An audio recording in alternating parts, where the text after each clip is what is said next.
안녕하세요. 저는 오늘 지긋지긋했던 시댁 집안과의 악연을 끊어내게 된 일들을 여러분들께 들려드리고자 사연을 신청한 40대 초반 여자입니다. 10년의 결혼 생활을 하는 동안 변해가는 남편의 모습을 볼 때면 앞으로 어떻게 살아가야 될지 눈앞이 캄캄했어요. 그래서 시부모님께서도 제가 가지고 있던 고민들에 대해 털어놨었지만 남편은 조금도 달라지지 않았습니다. 남편이 저를 사랑해서 결혼한 거라면 분명 다시 예전처럼 좋은 모습만 보여주던 그때로 돌아와 주길 바랐었어요.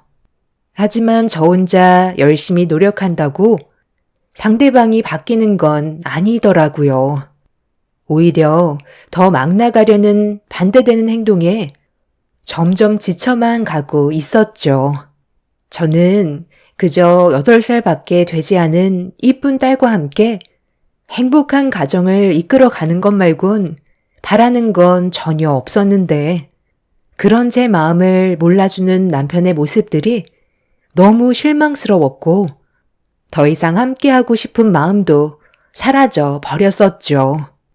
그래서 결국 이혼을 통보했고 각자 갈 길을 원했는데 남편은 제 입에서 이혼 얘기가 나오니 그건 또 싫은지 이런저런 핑계를 대면서 저와 이혼하는 걸 꺼려하고 있었어요. 아이 핑계로 제 발목을 잡으려 하길래 강하게 나가지 않으면 평생 후회할 것 같아 10년의 악연을 끊어내려 확실하게 못을 박았습니다. 제 선택이 아이의 미래를 보장해 줄 수 있을 것 같았어요. 슬픔은 잠시지만 이혼을 하지 못하고 끌려간다면 아이의 인생도 불행이기 때문에 더는 남편을 받아줄 수가 없었죠. 그리고 제가 남편과 이혼을 하려고 준비를 하기 시작하자 자연스럽게 시부모님의 귀에도 들어가게 되었고 시모의 부름에 결국 시댁으로 갈 수밖에 없었습니다. 하지만 한 번은 겪어야 될 일이라 생각하고 그동안 제가 겪었던 아픔들을 전부 말씀드렸어요. 네가 내 아들과 이혼한다고? 달라질 게 뭐가 있는데? 너희들이 함께한 세월이 10년인데 그걸 깨고 등 돌리면 앞으로의 삶이 좋아질 것 같아? 좋던 싫던 함께하기로 했으면 끝까지 가는 거지. 감히 이혼하겠다는 말을 셰미 앞에서 입을 놀려? 분명 안 된다고 했는데 끝까지 가겠다는 거니? 어머님 아들이라고 끝까지 두둔하시는데요. 언제까지 이 사람 편만 들 건데요? 어떻게 보면 어머님이 이런 상황을 전부 다 만든 거 아니에요? 제가 몇 번이나 이 사람한테 문제가 있다고 하소연을 했었는데요. 그런데 제 말은 조금도 들으려 하지 않고 지금까지 계속 이 사람 편만 들었잖아요. 저도 이제 지쳐서 견디지 못하겠어요. 저처럼 참고 사는 여자도 없을 거예요. 몇 번이나 부탁을 했었는데 달라지는 건 조금도 없었다고요. 어머님이 중간에서 이 사람을 제대로 잡아주셨다면 이렇게까지 되지는 않았겠죠. 매번 새로운 모습으로 저에게 충격을 주고 있는데 다음에는 또 무슨 일을 터뜨릴지 몰라 이제는 너무 두렵다고요. 절대 노름에는 손대지 않기로 약속까지 했었고 각서에다 녹음까지 받아놨었어요. 그런데도 달라진 게 있었나요? 전혀 없잖아요. 처음에는 어느 정도 자제하는 것 같더니 시간이 지날수록 더욱더 심해지고 있잖아요. 사람이니까 실수할 수 있어요. 그래서 저는 충분히 기회를 줬고 이 사람이 달라지는 모습을 보여주길 간절히 바랬는데 이번 일은 너무 심했잖아요. 그동안 제가 정말 아껴서 힘들게 저축해 놓은 자금을 저 몰래 빼간 거 아시면서 지금 그런 말이 나와요? 그 돈이 어떤 돈이었는데요? 아파트로 이사 가려고 힘들게 모아둔 자금이었다고요. 더는 이 사람과 함께 사는 거 미련 없어요. 나는 우리의 삶이 조금 더 윤택해지고 당신이랑 행복하게 살고 싶어서 그랬던 것 뿐이야. 내가 생각했던 계획은 그게 한탕해서 2배로 불려서 통장에 넣어주고 싶었는데 마음처럼 되질 않더라고. 자금이 조금만 더 있었다면 분명 큰 돈을 만질 수 있었다니까. 이번이 마지막이었어. 정말 아예 끊었다고. 그래, 병수가 이제 끊었다잖아. 돈이야 또 열심히 일해서 벌면 되는 거고, 사람이 살다 보면 이런저런 일도 다 겪는 거다. 이혼은 없던 일로 하고 앞으로 다시 시작하는 게 어떻겠니? 내 아들이 원래 뭐 하나에 푹 빠지면 헤어나오질 못하는 성격이라서 그래. 네가 좀 이해해줘라. 애도 생각해야지. 제 딸을 생각해서 이혼하려는 거예요. 이 사람 보고 뭘 배우겠어요? 그리고 뭔가 착각하시는 것 같은데요. 이 사람이 끊었다고요? 이거 보세요. 최근까지 대출받은 거 보시라고요. 주변 사람들이 뭐라는 줄 아세요? 처음에는 수중에 있는 돈으로 시작했다가 그 돈이 바닥이 나면 대출을 받고, 그래도 안 되면 집문서 팔고, 그것도 안 되면 나중엔 마누라 자식까지 판다고 그랬어요. 대출까지 받았으니 나중엔 집 팔고 저와 딸까지 전부 팔아 넘기겠네요. 저는 시부모님 앞에다 남편이 대출한 내역을 보여주자 더는 할 말이 없었는지 입을 굳게 닫으셨고, 저는 테이블 위에 이혼 서류를 올려 놓았습니다. 남편은 열심히 돈을 벌어서 다시 시작하면 된다고 했지만 저는 그 말을 더는 믿지 않았어요. 10년을 속았고 조금도 달라지는 모습을 본 적이 없었기 때문에 남편이 바뀌지 않을 거라는 걸 확신했었어요. 그렇게 집으로 들어오게 된 저는 친정으로 가기 위해 짐을 챙기고 있었는데 남편이 문을 박차며 들어와 제 얼굴에 이혼 서류를 던졌습니다. 뭐 하는 짓이냐고 화를 내자 남편은 절대로 쉽게 이혼을 해줄 수 없다면서 친정으로 가려는 저를 막아섰어요. 그리고 힘들게 싸놓은 짐을 전부 다 내팽개치더니 난리를 치기 시작했죠. 정말 힘들게 버티고 있는 건데 남편은 자기 잘못을 되돌아보고 저에게 진심으로 용서를 구하는 게 아닌 오히려 더 상황을 악화시키는 모습에 너무 화가 나 얼굴에 손을 올리고 말았습니다. 이성을 잃어버린 남편은 집안의 물건들을 전부 다 집어 던지면서 분노를 조절하지 못하고 있었어요. 제 딸이 많이 놀랐는지 울고 있는 모습에 더는 함께 있으면 안 될 것 같아 급하게 집 밖으로 나와 친정집으로 향하게 되었습니다. 남편은 끝까지 쫓아와선 건강이 좋지 않은 저희 엄마를 당황스럽게 만들었어요. 저를 밀치고 먼저 거실로 들어간 남편은 저희 엄마한테 따지듯 화를 내면서 절대로 이혼하지 않겠다며 자기 인생 10년에 대해 보상을 해줄 수 없다면 제가 원하는 대로 해주지 않겠다고 목소리를 높였습니다. 이게 다 무슨 말이니? 갑자기 이혼이라니? 너 박서방과 이혼하기로 한 거야? 그동안 잘 지내고 있는 것 같더니 그게 아니었던 거니? 장모님, 제가 이 사람한테 실수 좀 했습니다. 그런데 사람은 누구나 다 실수하기 마련이고 앞으로 그 잘못을 2번 다시 저지르지 않으면 되는 거 아니에요? 이게 지금 뭐 하는 짓이야? 우리 엄마 건강 상태가 안 좋다는 거 몰라? 쓸데없는 말 할 거면 당장 나가. 아직 우리 관계가 어떤지 전혀 알지 못하신다고. 왜 말씀드리지 않은 건데? 장모님도 아셔야지. 그게 맞는 거 아니야? 모르고 계신 상태에서 나중에 알게 되시는 게 더 큰 문제로 이어질 수 있다고. 어머님, 제가 실수 좀 했어요. 노름을 했는데 대출 좀 받았고 아파트로 이사갈 자금을 전부 다 탕진해 버렸습니다. 그런데 저는 잘 먹고 잘 살려고 그랬던 것 뿐이었어요. 남들은 즐기기 위해 하지만 저는 가족들을 위해 했던 것 뿐이라고요. 그런데 이 사람은 제 마음을 조금도 알아주지 않고 이혼하자는 말부터 꺼내잖아요. 돈을 잃게 된 저도 마음이 아픕니다. 하지만 그 돈 또 벌면 되잖아요. 하루 이틀 사는 것도 아닌데 그 정도 돈 없어졌다고 이혼까지 하는 건 문제 아닌가요? 그러니까 지금 자네 말은 가정을 위해 더 큰 돈을 벌려고 노름을 했다가 오히려 더 큰 빚을 졌다는 말이야?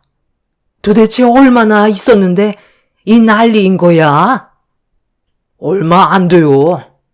통장에 있던 돈은 2억 정도 되고 대출로 5천만 원 받았는데 그건 일하면서 갚으면 되니까 그게 문제될 건 없어 보여요. 돈이야 있으면 있는 대로 없으면 없는 대로 살면 되는 거잖아요.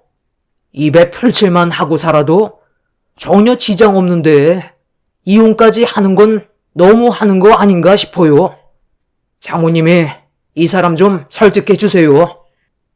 남편의 말이 끝남과 동시에 엄마는 화장실로 들어가시더니 대야의 물을 한 바가지 퍼서 남편의 면상에 냅다 뿌려 버렸습니다.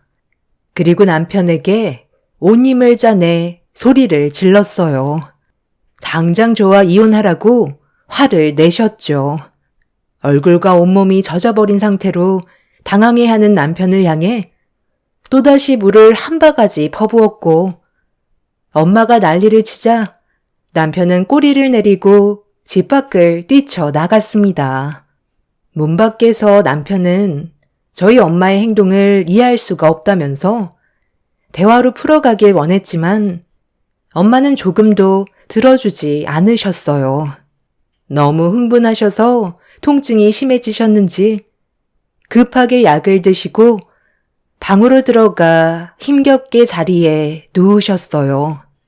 엄마가 진정이 되실 때까지 저는 밖에서 기다렸고 그렇게 몇 시간 뒤 방문을 열고 나오신 엄마는 날이 가면 갈수록 안색이 많이 안 좋아지셔서 힘들어하고 계셨죠.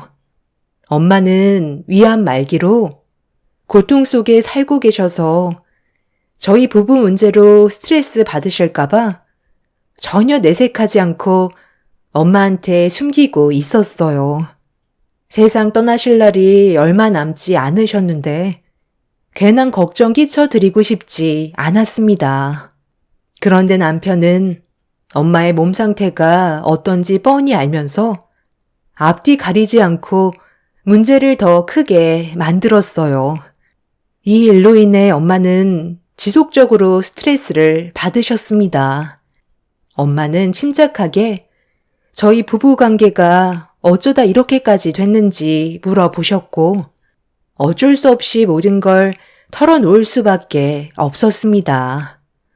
엄마도 남편과는 더 이상 함께 살아봤자 의미가 없다고 판단하셨는지 이혼하는 게 좋을 것 같다는 의견을 주셨고 저는 한동안 친정집에서 생활하면서 남편과의 이혼 소송을 준비하고 있었습니다. 최대한 좋게 이혼을 하고 싶었지만 시부모님과 남편은 소송까지 가길 원하고 있었어요. 물고 늘어지려는 행동들 때문에 너무 힘이 들었었고 엄마의 건강까지 챙겨드려야 해서 정신이 없었습니다. 이혼 소송은 제가 생각했던 것보다 상당히 오랜 시간이 걸릴 것 같았어요. 엄마는 제가 이혼을 잘 할 수 있을지 걱정이 많으셨죠. 그렇게 하루하루 힘든 날들을 보내고 있던 어느 날, 엄마가 갑자기 쓰러지셨고, 119의 도움을 받아 응급실로 향했지만 많이 힘들어 보였어요. 위암 말기였던 엄마는 저와 함께 할 수 있는 시간이 많지 않다는 걸 느끼고 계셨는지 앞으로 독하게 살아야 한다면서 엄마도 먼저 세상을 떠나신 아빠 곁으로 떠나시려고 준비를 하셨어요. 너무 갑작스럽게 건강이 악화가 되다 보니 맨정신으로 버티는 게 너무 힘이 들었죠. 그동안 엄마와 함께했던 모든 추억들이 머릿속으로 스쳐 지나가고 못해드렸던 것만 떠올라 너무 마음이 아팠습니다. 엄마는 결국 오래 버티지 못하시고 며칠 뒤 꽉 잡은 제 손을 놓고 말았습니다.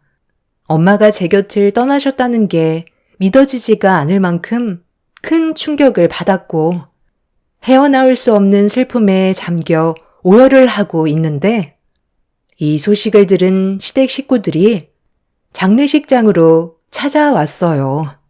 상대조차 하고 싶지 않아 최대한 신경 쓰지 않고 있었죠. 그래도 10년을 함께한 남편이라고 고인이 되신 저희 엄마를 위해 제가 신경 쓰지 못하는 것들을 챙겨주었고 저는 그 모습을 묵묵히 지켜보고 있었습니다. 그런데 남편과 시부모님이 왜 저희 엄마 장례식장에 와서 일손을 도와줬는지 얼마 뒤 알 수 있었어요. 전혀 생각지도 못한 충격적인 일들을 저질러버려 할 말을 잃었고 그 사람들을 절대로 용서하고 싶지 않았어요. 엄마의 장례가 시작되고 분주하게 움직이던 남편과 시부모님은 쉬지 않고 전화기를 붙잡고 있었습니다.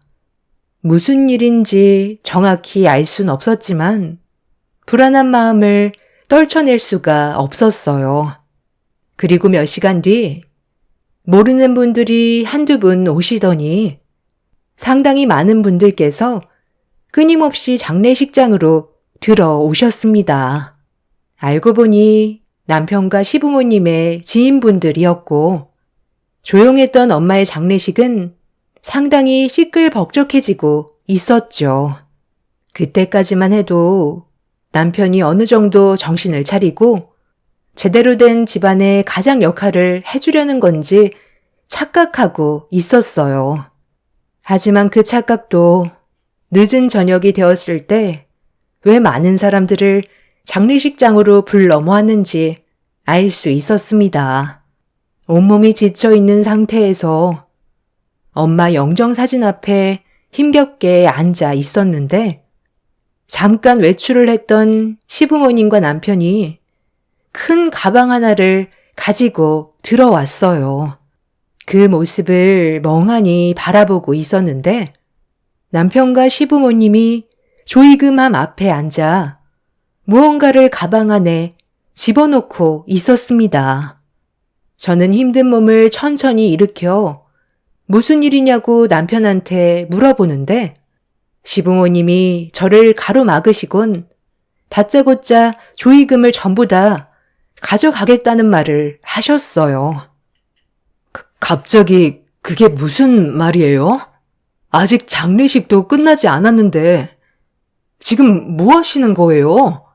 그래서 저희 엄마와 연관도 없는 분들을 장례식장에 부르신 거예요? 그게 뭐 어때서? 돈 벌 수 있는 절호의 기회인데 이때 아니면 언제 이 많은 현금을 만져보겠니?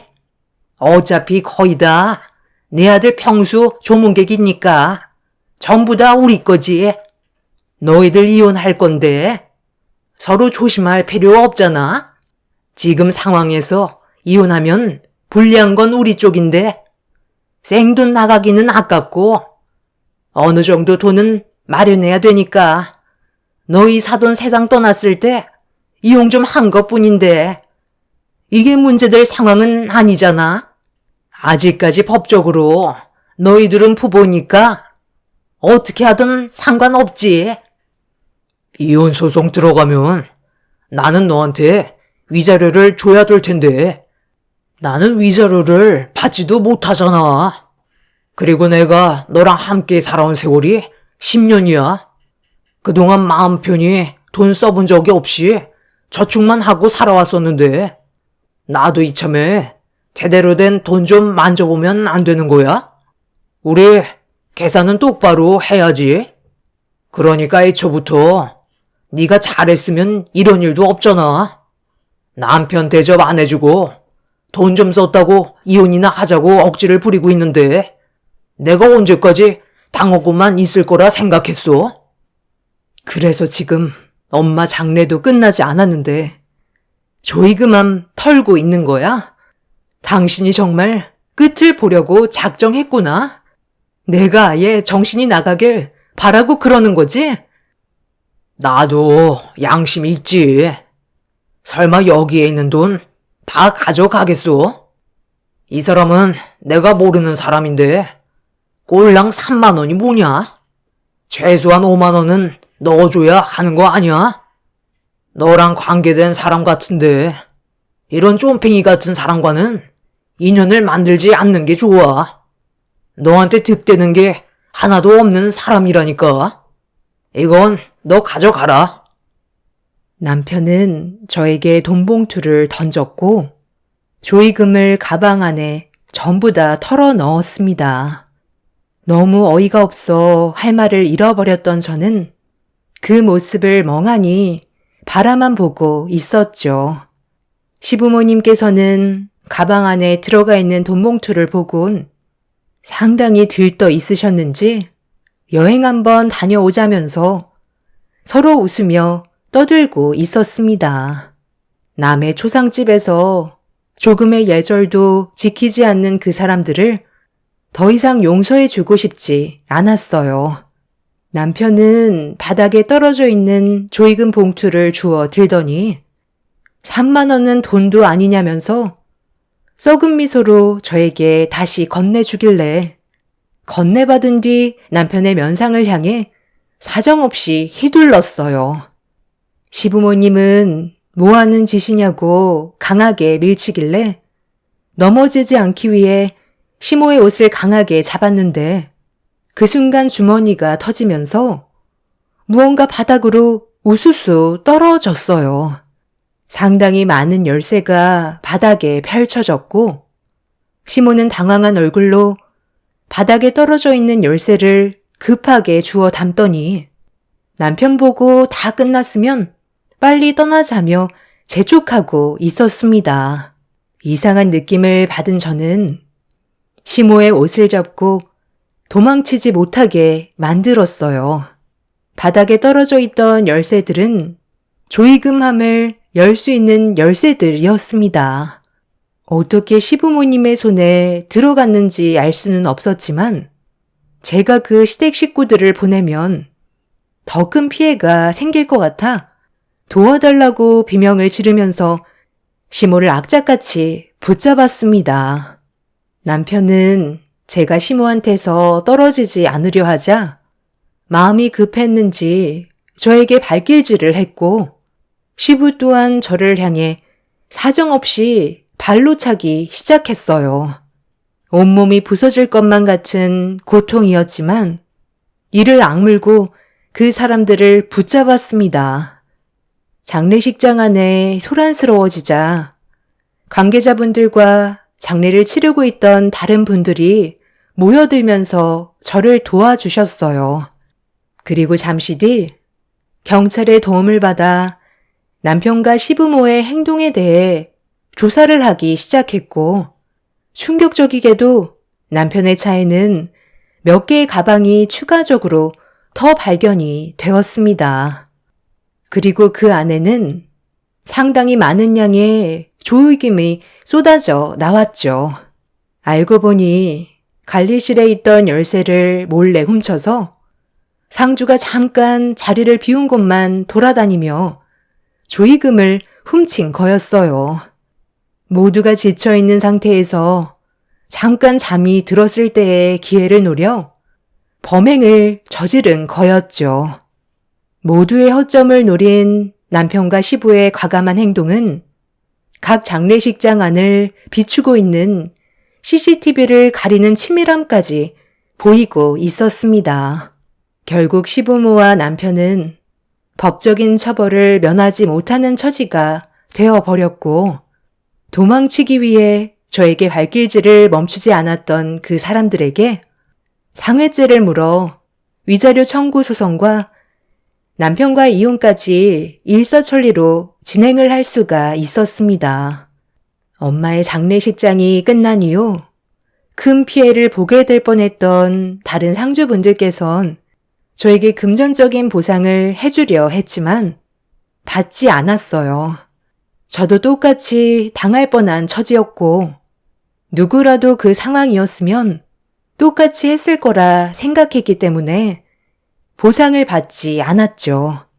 그런데 남편과 시부모는 여기서 끝난 게 아니라 더 큰 계획을 저지르고 있었습니다. 남편이 장례식장 관계자인 척 연기를 하면서 장례 중인 상주의 집만 골라 범행을 저질렀고 집을 비운 틈을 타 집 안으로 들어가 값비싼 금품들을 훔치고 있었다는 게 CCTV에 고스란히 포착이 되어 있었습니다. 모든 범행을 인정한 남편은 알고 보니 노름으로 인한 대출빚을 갚기 위해 저지른 범행이었죠. 추가적인 범행이 가중처벌을 받게 되었고 그 사람들은 징역을 면하지 못하게 되었습니다.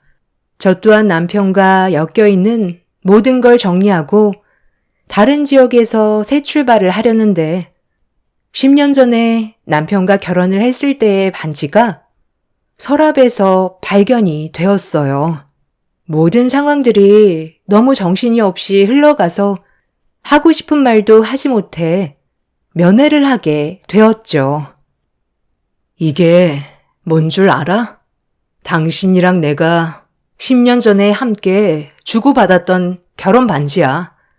지금은 우리가 이런 상황까지 오게 됐지만 그때는 정말 행복하게 잘 살아갈 줄 알았는데 당신이 이런 모습을 하고 있으니 정말 마음이 아프다. 2년 동안 나한테 원망을 하기보단 당신이 앞으로 다시 사회에 나와서 어떻게 살아가야 할지 고민을 했으면 좋겠어. 그리고 다시 시작할 때는 제대로 된 삶을 살기를 바랄게. 우리 딸 아이니는 걱정하지 마. 잘 지내고 있으니까. 하지만 당신한테는 평생 보여주지 않을 생각이야. 그게 오히려 아이한테 안 좋은 영향을 끼칠 게 뻔하거든. 좀 전에 시어머니 면회하고 왔는데 나한테 화가 많이 나셨더라고. 나오면 절대 가만두지 않겠다더라. 시아버지는 면회조차 거부하던데 당신 말대로 사람은 누구나 실수를 하기 마련이지만 그걸 바로잡지 않는다면 그건 실수가 아니겠지. 그러니까 당신만큼은 우리 아이니를 위해서라도 정신 바짝 차리고 새 삶을 살길 바랄게. 그리고 이 결혼 반지는 오늘 처분할 거야. 그 안에서 앞으로의 미래를 계획하고 2번 다시는 노름하는 근처에도 얼씬거리지 마. 한 번뿐인 인생. 그래도 아이에게 부끄럽지 않게 정상적으로 살아야 하지 않겠어? 이게 누구 때문인데? 나는 당신을 절대로 용서하고 싶지 않아. 내가 출소하자마자 당신 먼저 찾을 거고 그때는 가만두지 않을 거야. 다 잘 먹고 잘 살려고 했다가 실패를 하게 된 건데 나를 여기까지 오게 만들어? 내가 절대 찾지 못하는 곳에서 숨어 지내는 게 좋을 거야. 당신을 찾는 순간 어떻게 될지 나도 모르겠거든. 당신을 먼저 처리하고 내 인생을 개척해 나가야 삶이 편해질 것 같아. 10년 전에 당신을 만나지 않았다면 나도 정상적인 인생을 살았을 거라고. 나를 만났으니까 네가 지금까지 살아있을 수 있었던 거야. 나를 안 만났으면 지금 숨쉬고 있었을 것 같아? 진작에 노름에 술독에 빠져서 헤어나오지 못했겠지. 나를 찾아서 뭐 어쩌려고? 무모한 짓 할 생각하기 전에 당신 인생이나 되돌아봐. 태도를 보니까 아직까지 잘못을 뉘우치기에는 시간이 오래 걸릴 것 같네. 그럼 그 안에서 잘 지내. 평생 동안 당신이 찾을 수 없는 곳에서 내 딸과 행복하게 살아갈 거니 우리 걱정은 안 해도 될 거야. 남편은 저에게 상당히 분노하고 있었지만 저는 조금도 두렵지 않았습니다. 그 사람보다 제가 가진 게 훨씬 많았으니까요. 아직 2년이라는 시간이 남았고 그 시간 안에 저와 제 딸은 그 사람들이 찾을 수 없는 곳으로 떠날 생각입니다. 그동안 정말 힘들었는데 이렇게 악연을 끊어내고 나니 제 속이 너무 후련하네요. 무언가 꽉 막혀 있던 게 뚫리는 것 같은 느낌입니다. 세상에는 절대로 만나지 말아야 될 사람이 있다고 하죠. 노름과 술과 여자에 빠져 있는 사람들은 무조건 걸러야 된다고 했는데 저는 그렇게 하지 못했고 힘든 시간들을 버텨왔지만 지금이라도 새롭게 시작할 수 있다는 거에 감사할 뿐입니다. 앞으로 제 딸과 함께 행복을 위해 앞만 보며 뛰어가려 합니다. 여러분들의 인생에도 언제나 밝은 빛만 비쳤으면 좋겠습니다. 제 사연 들어주신 분들, 오늘 하루 행복하세요. 감사합니다. 안녕하세요. 저는 40대 초반 여자입니다. 많은 나이는 아니지만 그동안 정말 열심히 살아왔었는데요.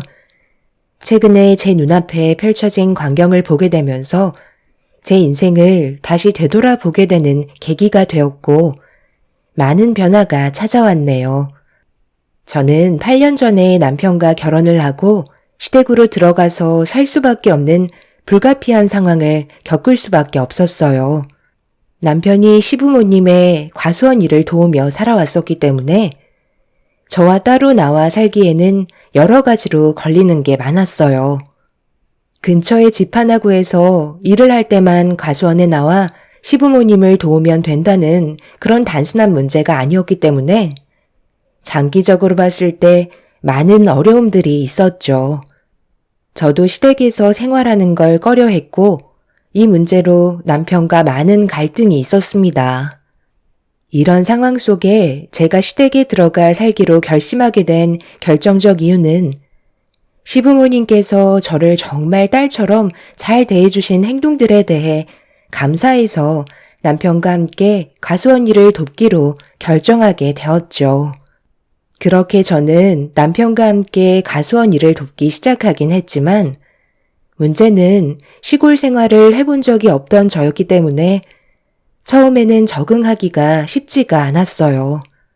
그러다 보니 저도 모르게 꽤 오랜 기간 동안 우울증이 찾아오고 말았네요.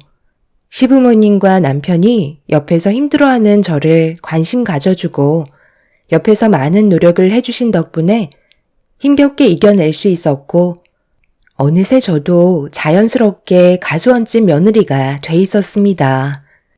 그렇게 정신없이 시부모님을 도우면서 시댁 생활을 하던 도중 저에게는 이쁜 아이가 둘이나 찾아왔고 그렇게 많은 사랑을 받으며 몇 년간은 정말 잘 지내왔었어요. 처음에는 정말 힘들었지만 그래도 시간이 지나다 보니 시댁에 들어오기로 결정 내린 게 좋은 선택이었다고 느낄 수 있었습니다. 아이들한테도 자연은 도심에서 배우지 못하는 많은 것들을 접할 수 있었고 건강하게 잘 자라고 있는 아이들을 보며 너무 행복했었어요. 그런데 어느 날 가수원 일을 하다가 시부께서 갑자기 뒷목을 접고 쓰러지셨고 급성 뇌출혈이 찾아오셔서 너무 갑작스럽게 세상을 떠나시고 마셨습니다. 그때도 넓은 가수원에 흩어져서 작업을 하고 있었는데 원래 시모가 시부 옆에 항상 붙어서 일손을 도왔었지만 그날 하필 시모가 다른 볼일이 있으셔서 시내에 나가셨었고 무리하게 일을 마무리하시려다가 혈압이 오르셨는지 멀리에서 일을 하던 남편은 쓰러지신 시부를 발견하지 못했고 돌이킬 수 없는 상황이 오고야 말았죠. 뒤늦게 시부를 발견한 남편이 구조대에 연락을 취해 응급조치를 취했지만 시부는 돌아오지 않으셨고 때마침 볼일을 끝내고 돌아오신 시모는 양손에 들고 계셨던 물건을 떨어뜨리시곤 그 자리에 주저앉아 오열을 하셨네요. 바닥으로 떨어진 건 다름 아닌 매번 시부의 건강을 위해 챙겨드렸던 장어즙이었어요. 그날도 어김없이 시간 맞춰 찾으러 가셨다가 예상치 못한 일이 발생이 되었던 거였죠. 그때부터 한동안 시댁 집안은 정상으로 회복되는데 상당히 오래 걸렸었고 시부가 세상 떠나신 이후부터 시모의 성격 또한 많이 변하셨습니다. 완전히 다른 사람으로 변하신 시모의 모습이 저희 부부는 적응을 하지 못할 정도로 정말 힘들었었어요. 시부가 떠나셔서 그 아픔으로 인해 잠시 동안 우울증 증세를 보이시는 거라고 생각했었는데 그 기간이 몇 달이 지나고 1년이 지나자 저희도 점점 지쳐가게 되었죠. 어떤 위기가 찾아와도 가족은 서로 뭉치고 헤쳐나가다 보면 빛이 보인다는 말을 들었기 때문에 저희도 어려운 상황을 이겨내면 분명 좋은 결과가 찾아올 거라 믿고 있었죠. 하지만 시모는 노력하고 있는 저희를 봐주려 하지 않았어요. 시모의 눈에 거슬리는 행동을 보인다면 무조건 짚고 넘어가셨어요. 그러다 보니 저도 조금씩 불만을 털어놓고 말았죠. 너는 어떻게 된 게 우리 집안 며느리로 들어온 지 벌써 7년이 넘어가는데 아직도 집안일이 이렇게 서툴러서야 되겠니? 도대체가 조금도 바뀌지가 않아. 처음에는 시골 생활을 안 해봤기 때문에 시간이 지나면 괜찮아질 줄 알았는데 우리 집에 처음 들어왔을 때나 지금이나 그대로면 내가 화가 안 나겠어? 애만 싸지르면 다 넘어갈 거라 생각하는 건 큰 오산이다. 맨날 애 핑계 대면서 과수원 일은 전혀 안 하려 들잖아? 빨리 나가서 우리 아들 일손 도와주지 못해? 어머님, 저 지금 애들 씻기고 있었잖아요. 제가 하루가 모자랄 정도로 얼마나 바쁜 줄 아세요? 때 되면 밥 차려야 되고 애들 씻기고 집안일까지 전부 다 한 다음 남은 시간 과수원에 나가서 모자란 일손 돕고 들어오는데 어머님은 아버님 세상 떠나시고 과수원 일에는 손가락 하나 까딱하지 않으시잖아요. 그래도 시간 지나면 괜찮아지실 줄 알았는데 날이 가면 갈수록 어머님 히스테리 감당하기가 너무 힘들어요. 이제는 제발 다시 예전으로 돌아오셨으면 좋겠어요. 뭘 예전으로 돌아가? 너는 우리 집안의 며느리로 들어올 때부터 마음에 안 들었어. 그냥 내 아들 총각 만들기 싫어서 받아준 것뿐이야. 외국인이랑 결혼하는 것보단 그래도 대화가 통하는 한국인이랑 결혼하는 게 좋은 거니까 받아준 것뿐이라고. 그동안 좋게 얘기하고 잘 대해준 건 전부 다 너를 과수원으로 들이기 위해서였다. 그걸 아직까지 눈치채지 못한 네가 그만큼 멍청하다는 거야. 일 다 봤으면 세탁기 돌리고 빨리 나가서 일이나 해라. 어머님은 뭐 하시게요? 맨날 집에만 계시지 말고 이제 좀 바깥 바람 좀 쐬시고 동네 분들과 여행도 다니세요. 햇볕을 쬐지 못하니까 짜증만 늘어가시는 거라고요. 솔직히 저도 그렇고 그이도 참는데 한계에 도달했어요. 저한테 상처 주시려고 막말하셔봤자 소용없어요. 제가 생각보다 멘탈이 강하거든요.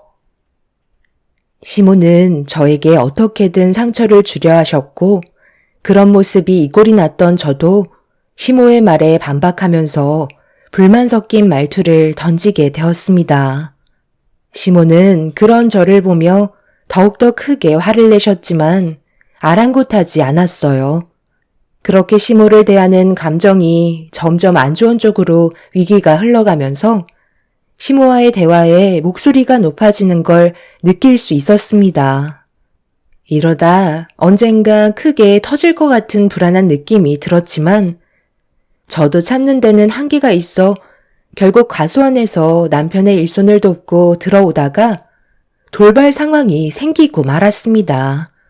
시모가 집안의 물건들이 전부 다 낡았다면서 힘들게 돈 벌어도 그릇 하나 새 걸로 들여오지 않는다며 시모는 식기들을 현관 앞으로 막 던지기 시작하셨어요. 너무 당황했던 남편과 저는 뭐 하시는 거냐고 소리를 지르면서 시모의 손에 들려있던 접시를 빼앗았고 남편은 시모를 진정시켰습니다. 그런데 남편과 제가 오자마자 아이들이 바닥에 떨어진 접시 파편을 못 봤는지 저희한테 달려왔고 오지 말라고 소리를 질렀지만 이미 아이들의 발에는 깨진 접시의 파편으로 인해 상처가 나게 되고 말았습니다. 저는 아이들의 발에서 출혈이 나는 걸 보고 깜짝 놀라 비명을 질렀고 시모도 그 모습을 보곤 당황하셨는지 뒷걸음질치기 시작하셨어요. 결국 참아왔던 남편은 폭발을 하고 말았고 집안은 난리가 나고 말았네요. 다행히 아이들의 발바닥이 심하게 다친 건 아니었지만 그래도 병원에 가서 정확하게 확인을 해보는 게 좋을 것 같아 남편의 도움으로 병원에서 치료를 받을 수 있었고 그렇게 집으로 다시 돌아와 겁에 질렸던 아이들을 진정시킨 뒤 겨우 재운 다음 방에서 나오지 않으시는 시모의 방으로 남편과 함께 들어가게 되었고 진지하게 대화를 이어나갔네요. 더 이상은 이렇게는 못 살 것 같아요. 아버지가 세상 떠나신 지 벌써 1년이 넘었는데 저희가 언제까지 엄마의 히스테리를 전부 받아줘야 하는 거예요? 지금 집안 꼴을 보세요. 단 하루도 편할 날이 없었고 서로 얼굴 붉히며 살고 있잖아요. 저도 그렇고 엄마도 이런 삶을 원하지 않으셨겠지만 이게 현실이잖아요. 돌이킬 수 없으면 받아들이고 새롭게 시작하셔야지. 맨날 이 사람만 보면 얼굴 붉히면서 화부터 내시잖아요. 애들이 뭐라는 줄 알아요? 할머니가 너무 무섭대요. 계속해서 이런 식으로 사실 거면 저도 이제 과수원 일 때려치우고 그냥 다른 일 알아보도록 할게요. 엄마가 하신 행동을 보면 저희가 따로 나가 살길 원하시는 것 같아요. 그러지 않고서야 저와 이 사람한테 막대하실 이유가 없잖아요. 결국 엄마의 잘못된 행동들로 인해 애들까지 피해를 봤다고요. 얘가 태들지만 않았어도 이런 일은 안 생겼지. 꼭 내 탓만 있는 건 아니잖아. 애들이 크게 다친 것도 아니라면서 며느리 앞에서 엄마한테 꼭 그렇게 화를 내야 되겠어? 그래, 너 말 잘했다. 말 나온 김에 이 과수원도 전부 다 팔아버려. 나는 뭐 이런 일 하고 싶은 줄 알아? 세상 떠난 너희 아빠 잘못 만나서 한평생 과수원 일만 하고 살았다고. 내 삶의 여행이라도 있긴 했는 줄 알아? 그래도 이걸로 너 대학 보내고 결혼까지 시켜줬잖아. 결혼하면 자기 마누라랑 자기 새끼밖에 모른다더니. 정말 그 말이 맞나 보다. 너 마음대로 해라. 과수원을 팔던 너희들끼리 따로 살림을 차려서 나가던 알아서 하라고. 다 꼴보기 싫다. 어머님, 꼭 이렇게까지 하셔야겠어요? 방금 하신 행동은 정말 위험했다고요. 모르시는 거 아니시잖아요. 이제 제발 그만하세요. 어머님이 아버님 잊으시려고 일부러 그러시는 거 모르는 거 아니에요. 어머님, 죄책감 가지고 계신 거잖아요. 그때 시내를 가지 않고 아버님 옆에 계셨다면 지금쯤 살아 계셨을 텐데 어머님이 시내를 다녀오신 바람에 이런 일이 생기게 된 것 같아 괴로워하시는 거 몇 번이나 봤었다고요. 그런데 산 사람은 살아야 되잖아요. 저희랑 어머님 손주들 앞으로 어떻게 하시게요? 정말 이런 식으로 행동하시다가 우리 가족 전부 무너질지도 몰라요. 심하면 아버님 곁으로 갈지도 모르죠. 그런 걸 원하시는 건 아니잖아요. 제 말이 끝나자마자 시모는 오열을 하셨고 세상을 떠나신 시부에 대한 그리움을 온몸으로 괴로워하셨습니다. 저희는 그 모습을 묵묵히 바라만 보고 있었고 그날 이후 시모가 다시 예전처럼 밝은 모습으로 돌아와 주길 간절히 원했었죠. 하지만 저희의 기대와 다르게 시모는 조금도 변하지 않는 모습을 보여주셨습니다. 오히려 더욱더 난리를 치시는 바람에 저희는 한계에 다다르고 말았네요.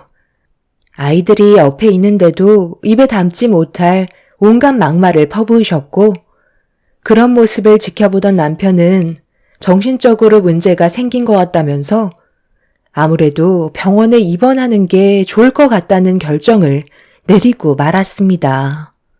그렇게 남편은 한참의 고민 끝에 시모에게 병원에서 치료를 받길 권했지만 남편의 말이 끝나기가 무섭게 정신적으로 전혀 문제가 없다면서 입원하는 걸 강하게 거부를 하셨네요.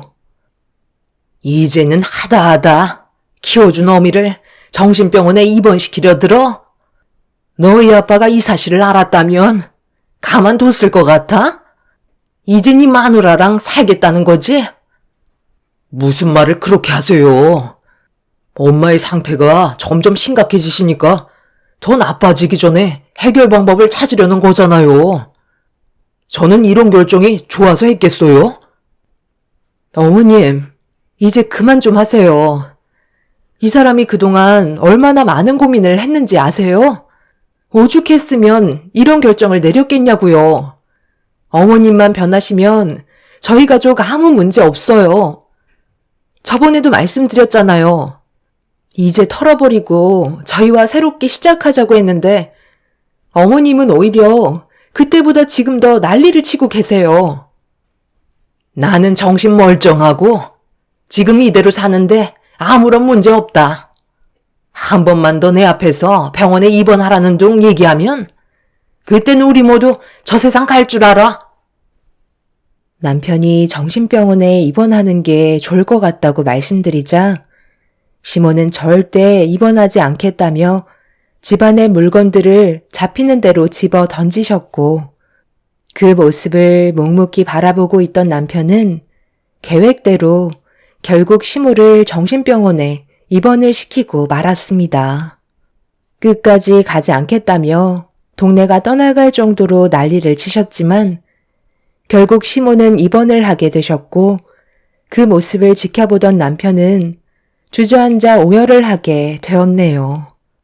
저 또한 마음이 너무 안 좋았지만 이렇게 하지 않으면 저희 가족에 더 큰 불행이 찾아오는 건 너무 당연했기 때문에 어쩔 수 없는 결정이었습니다. 그리고 남편은 그동안 평생 시부모님 밑에서 운영하던 과수원을 정리하고 한동안 시모가 예전의 모습으로 다시 돌아올 수 있게 할 수 있는 건 최선을 다해 도와드리기로 했었죠. 그렇게 열심히 병원에서 원하는 요구를 들어주었고 그렇게 시모가 하루라도 빨리 다시 예전처럼 좋아지길 간절히 원하며 정신병원에 면회를 하던 어느 날 시모께 저는 너무 큰 상처를 받고 말았네요. 걔가 글쎄 아직까지도 자기가 마음에 들어서 결혼 허락해줬는지 알고 있다니까요. 솔직히 처음 봤을 때부터 이건 아니다 싶더라고요. 얼마나 맹하게 생겼던지. 며느리로 들어오면 쉬지 않고 사고가 날 것 같아 정말 반대하고 싶었거든요. 그런데 왜 허락한 줄 아세요? 다른 건 몰라도 힘 하나는 좋아 보이더라고요. 제가 과수원 일을 하는데요. 무조건 체력이 좋아야 하는데 그거 하나는 봐줄만 하길래 어쩔 수 없이 허락을 하게 됐는데 그 선택이 평생을 후회하게 만들 거라곤 정말 몰랐네요. 힘 좀 쓸 줄 알았는데 전부 다 물살이라 근육은 하나도 없고 전부 다 지방이라서 속빈 강정이었다니까요. 시골에선 생활해 본 적 없다고 애처럼 눈물을 찔끔거리는데 아유 얼마나 속 터지던지. 뭐가 힘들다고 우울증약까지 복용하는 거 보고 복장 터지는 줄 알았어요. 그리고 결과적으로 저를 보세요. 며느리 하나 잘못 들어와서 결국 정신병원에 이 꼴로 입원하게 됐네요. 그동안 정말 힘들게 키운 자식이 나를 정신병원에 입원시킬 줄은 상상도 못했는데 이렇게 된 것도 며느리가 뒤에서 속삭거려서 저를 정신병원에 입원하게 만든 걸 거예요. 제가 왜 이걸 확실하게 알고 있냐면 저번에 하는 짓도 하도 마음에 안 들어서 한 소리 했거든요. 그러다 접시를 깨트렸는데 그걸 손주들이 밟아서 살짝 상처가 난 걸 가지고 앙심을 품고 저를 여기로 억지로 입원시켰네요. 어머님, 정말 너무하시네요. 꼭 그렇게까지 저를 나쁜 며느리로 만드셔야 속이 편하시겠어요? 여기 계신 분들이 무슨 잘못이 있다고 어머님이 하시는 말을 들어줘야 되는 거예요? 결국 본인 얼굴에 침 뱉는 행동이라는 거 모르세요? 병원에서 치료는 잘 받고 계시죠? 최대한 빨리 마음 추스르고 저희 예전처럼 웃고 살아요. 그렇지 않으면 어머님 평생 여기에 계셔야 한다고요. 그렇게 살고 싶지 않으시잖아요. 저희랑 같이 여행도 다니고 그동안 못 다니셨던 좋은 곳 구경 많이 시켜드릴 테니까 어머님이 가지고 계신 불만들이나 안 좋은 감정들 전부 다 털어내세요. 그렇지 않으면 함께 할 수 없다는 거 어머님도 잘 아시잖아요. 내가 왜 너랑 같이 살아야 되는 거니? 내 아들과 둘이 살면 몰라도 너랑은 절대 함께하고 싶지 않다. 무슨 뜻인지 이해하지? 나는 너를 며느리로 인정하지 않는다는 거야. 그리고 그 꼴 보기 싫은 얼굴 앞으로 안 봤으면 좋겠는데 언제까지 평온해 올 거니? 내가 제자리로 돌아가게 하고 싶으면 내 아들이랑 당장 이혼해라. 그럼 나도 심적으로 편해지고 앞으로 조용히 살아갈 수 있을 것 같다. 이거 아니면 앞으로 평생 네 면상 안 볼 거니까 생각 잘해야 될 거야. 시모와는 정상적인 대화가 불가능할 정도였어요.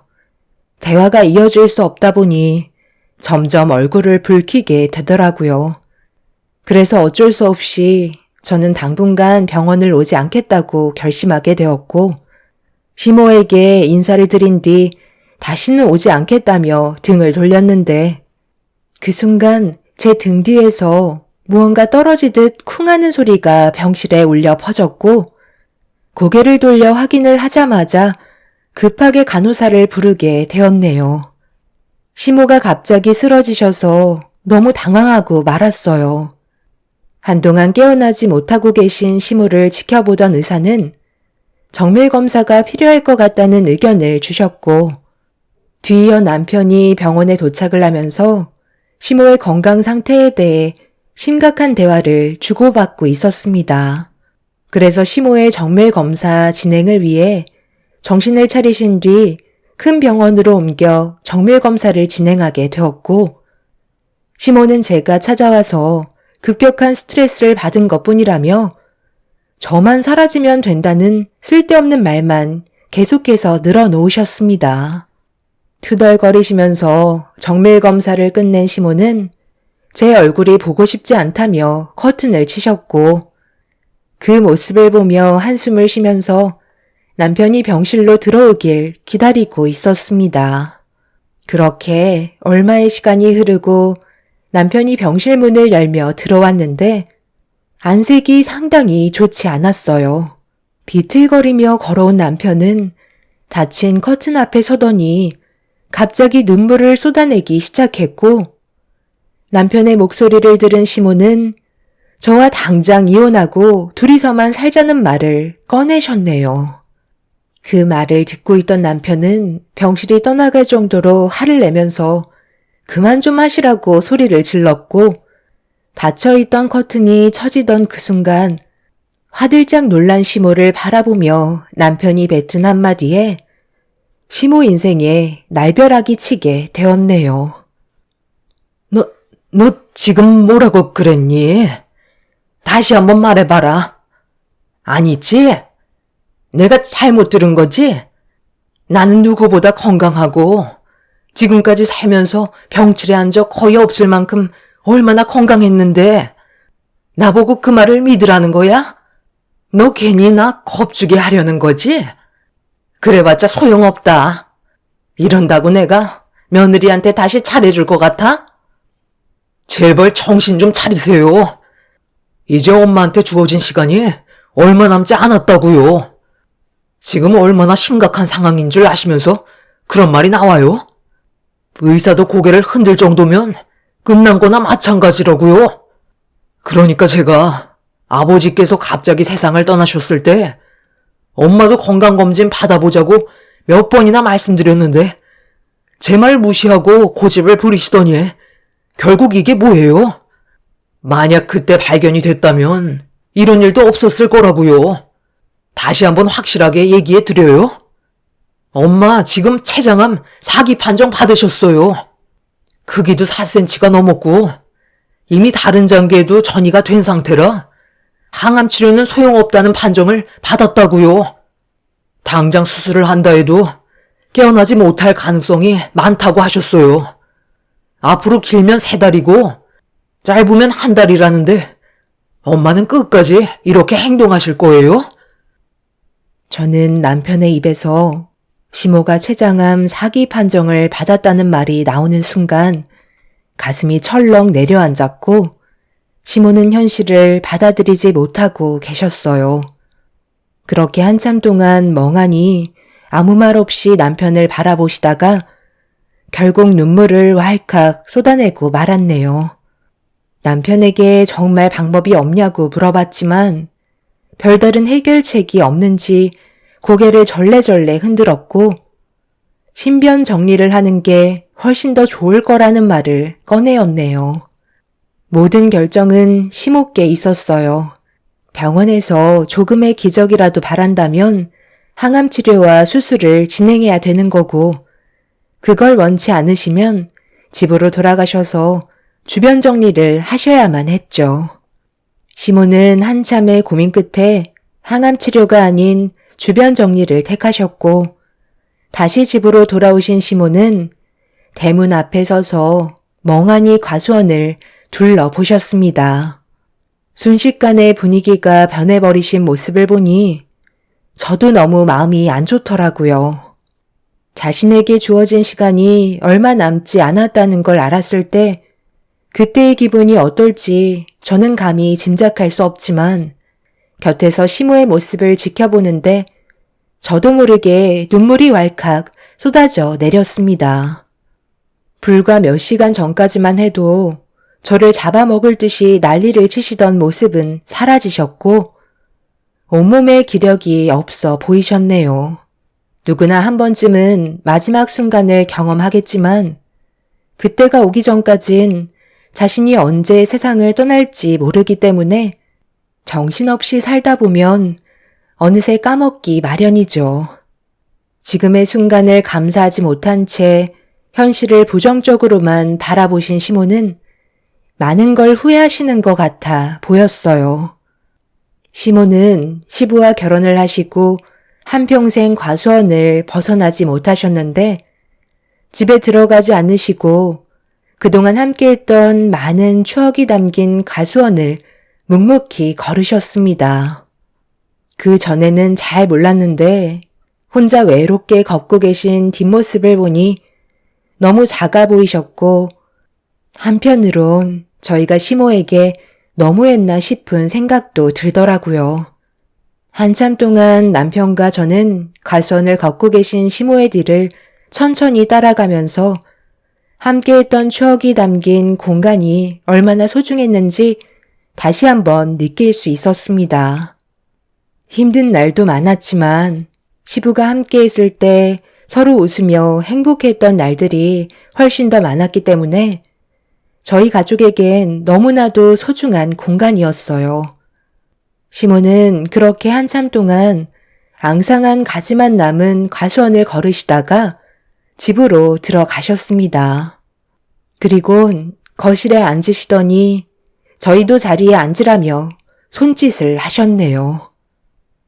내가 그동안 너희들한테 많은 상처를 주고 못살게 굴었던 건 정말 미안하게 생각한다. 나도 그이가 세상을 떠난 뒤 정신적으로 너무 힘들다 보니까 여러 가지 복합적인 감정들이 너희들한테 표출된 것 같구나. 상처받는 거 뻔히 알면서도 내 괴로운 마음을 계속해서 숨기고 싶었다. 그러면 안 되는 걸 알면서도 우리가 함께했던 좋았던 기억들이 계속해서 떠올라 나를 너무 힘들게 만들었어. 그래서 안 좋은 기억들을 더 만들어 좋은 기억을 지워버리려는 미련한 행동을 하고 말았단다. 그러면 안 되는 줄 알면서도 너희들만 보면 계속 세상 떠난 그 사람이 떠오르는 걸 어쩌겠니? 그래서 괜히 심술 부린 거고 너희들의 마음에 상처를 준 건데 내가 잘못 생각하고 있었던 것 같아. 나는 현실을 부정하려 했던 거고 받아들이지 않았던 거야. 아들, 네가 나한테 했던 말처럼 모든 걸 받아들이고 남은 사람들끼리 행복하게 잘 살기 위해 노력해야 된다고 했었는데 엄마는 미련하게 너희 아빠가 세상을 떠난 걸 인정하고 싶지 않았다. 지금도 현관문을 바라보고 있으면 가수원 일을 마치고 배고프다며 먼지를 털면서 들어올 것만 같고 자다가 눈을 뜨면 내 옆에서 코 골며 자고 있을 것 같아 매 순간이 너무 괴로웠었다. 둘이서 여행 한번 제대로 가본 적 없었지만 그래도 서로 의지하며 살아왔었는데 평생 함께할 줄 알았던 내 짝을 잃게 되니 모든 게 무너져 내렸고 인정하고 싶지 않았던 괴로움들을 너희들한테 표출해서 너무 미안하다. 나도 이제 곧 그 사람을 따라가겠지만 남은 시간 조용히 지내다 가고 싶구나. 시모는 저희 부부에게 그동안 정말 미안했다고 마음을 털어 놓으셨어요. 평생 함께할 줄 알았던 배우자가 세상을 떠나게 되는 아픔이 너무 괴로웠고 저희들만 보면 언제나 함께했던 시부가 계속해서 떠올라 시모를 힘들게 한 것 같아 보였어요. 그런 시모의 마음을 어느 정도 이해할 수 있었고 그날 이후 시모는 남은 기간을 시부와 함께했던 공간에서 보내셨네요. 남편은 여행이라도 같이 갔으면 좋겠다고 했지만 시모는 저희와 손주들을 보며 지금의 순간을 최대한 눈에 담으려 하셨어요. 당신의 잘못된 행동으로 상처를 낸 손주들의 발을 직접 손으로 어루만지시며 할머니가 미안했다고 안아주셨네요. 그때 시모도 너무 놀라서 가슴이 철렁 내려앉았었다고 모든 걸 솔직하게 털어놓으셨는데 저희는 그것도 모르고 시모를 병원에 입원시켰다는 거에 너무 마음이 안 좋았어요. 그렇게 서로 지난 과거의 행동들에 대해 후회하며 주어진 현실에 최선을 다했고 많은 추억을 남기기 위해 슬픈 얼굴보다는 웃는 얼굴로 서로를 대했어요. 그리고 시모는 의사가 말했던 예정된 날짜보다 일찍 세상을 떠나셨습니다. 작별 인사도 없이 피곤하시다며 먼저 방으로 들어가 누우셨는데 그 모습이 저희들에겐 마지막이었어요. 남편은 깨어나지 못하시는 시모의 손을 어루만지며 오열을 했고 한참 동안 집안에는 울음소리만 울려 퍼졌습니다. 그렇게 시모의 장례를 치르게 됐는데 많은 생각을 하게 되더라고요. 각자 개인의 인생에 주어진 시간을 아무도 알지 못하지만 지금 이 순간 살아있기 때문에 하루를 무의미하지 않게 최선을 다해 살아야 하고 자신의 곁에 있는 가족들과 서로 헐뜯기보단 좋은 기억들을 많이 남기면서 지금을 소중하게 여겨야 한다는 걸 알 수 있었습니다. 지금도 시간은 계속해서 지나가고 있고, 지나간 시간은 절대 2번 다시 돌아오지 않으니까요.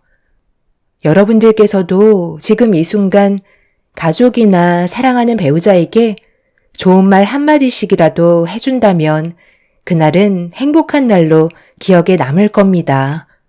매 순간 후회하지 않는 삶을 사시길 바랍니다. 감사합니다. 안녕하세요. 늘 눈팅만 하다가 제 이야기를 써보게 될 줄은 몰랐어요. 하지만 다른 분들도 제 이야기를 듣고 같이 울고 웃으라고 써봅니다. 전 40대 중반 기혼 여성입니다. 다들 기구한 사연들이 많으시겠지만 아마 부모 없는 서름이 가장 클 거라고 생각해요. 저 역시 마찬가지로 어려서 엄마는 집을 나가시고 아빠는 병마와 싸우시다 돌아가셨죠. 다행히 큰아버지와 큰엄마가 저를 거두어 키워주셨기 때문에 부모님의 부재는 딱히 겪지 못하고 자랐어요. 저에게는 은인 같은 분들이죠. 어렸을 때부터 차별 없이 저를 키워주셨기 때문에 지금은 엄마 아빠라고도 부릅니다.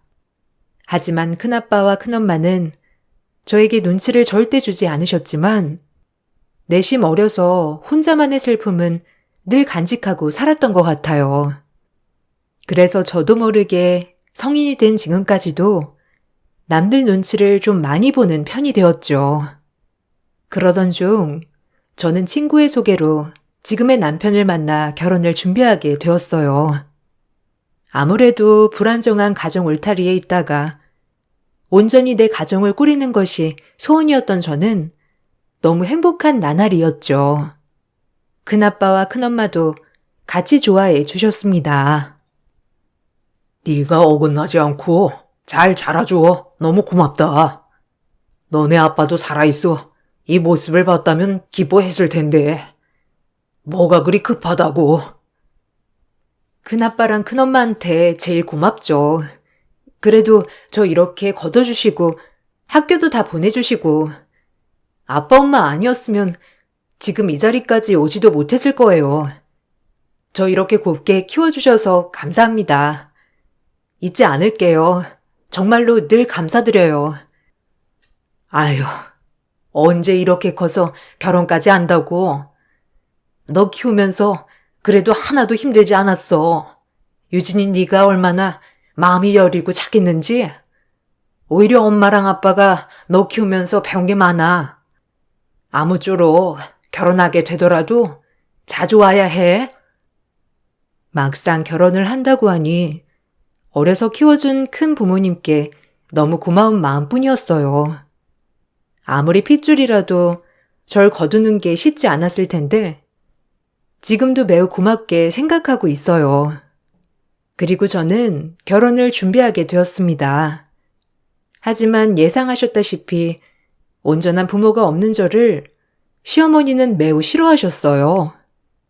아무래도 배운 게 없을 것 같다였고 친엄마가 살아있지만 어려서 도망갔다는 말에 그 집구석 알만하다며 저를 보기도 전에 싫다고 하셨죠. 마음은 아팠지만 제가 감당해야 될 무게라고 생각했어요. 어려서부터 쟨 엄마가 도망갔대라고 많이 들어왔기 때문에 익숙했지만 지금의 부모님이 사랑으로 키워주셨기 때문에 조금은 잊혀가고 있었어요. 하지만 결혼을 하면서 다시 한번 친엄마의 부재가 또 한 번 상처가 될 줄은 정말 몰랐습니다. 시어머니는 뼛속까지 옛날 사람이었기에 그 엄마의 핏줄을 받았으면 똑같을 거라고 그렇게 단언을 하셨어요. 정말 슬펐죠. 난 걔 싫다니까. 지 엄마 도망간 것만 봐도 딱 보면 모르겠어. 네가 지금 콩깍지가 단단히 신 거지. 아무리 큰아버지네가 애를 거뒀다 하더라도 그게 진짜 핏줄이니? 따지고 보면 지 엄마 핏줄 닮았으면 애가 얼마나 천박할 거야, 안 그래? 엄마, 그렇게 말 좀 하지 마요. 안쓰럽게 생각 들지 않으세요? 어려서부터 얼마나 마음 아픈 일이 많았겠어요. 전 이 결혼 포기 못합니다. 너도 버려놨다 아주. 그 요망한 년이 너까지 다 배려놨어. 내 아들 맞는 거냐?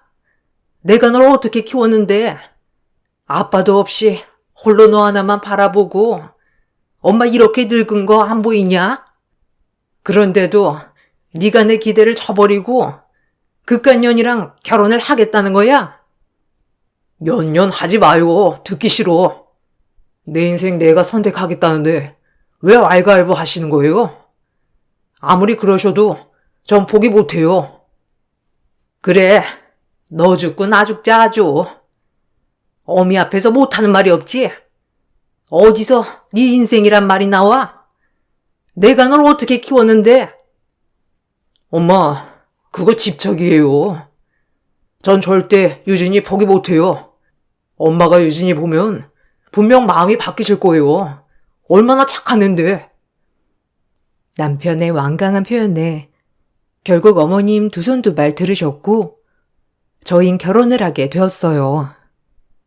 남편은 돌아가신 아버지가 운영한 식당을 이어받아 하고 있었고 저는 공무원이에요.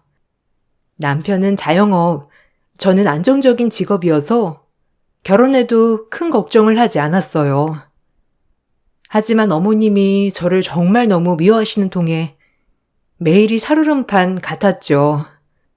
한두 번은 참았지만 매번 저희 친부모님을 운운하며 욕하셨기 때문에 참을 수 없는 날들이 더 많았습니다. 결혼식에서도 마음에 안 드는 티를 엄청 내셨기도 했고요. 그렇게 제 친구들도 그렇고 식장에 온 저희 집 부모님 쪽 지인들까지 민망해서 얼굴이 달아오를 정도였죠. 정말 아나무인이었어요. 어머, 성재 엄마 축하해. 아유, 그래도 신부 되게 예쁘더라. 성재도 아주 싱글벙글이더라. 하여튼 너무 축하해. 축하는 무슨? 아유, 말도 마. 나중에 얘기해.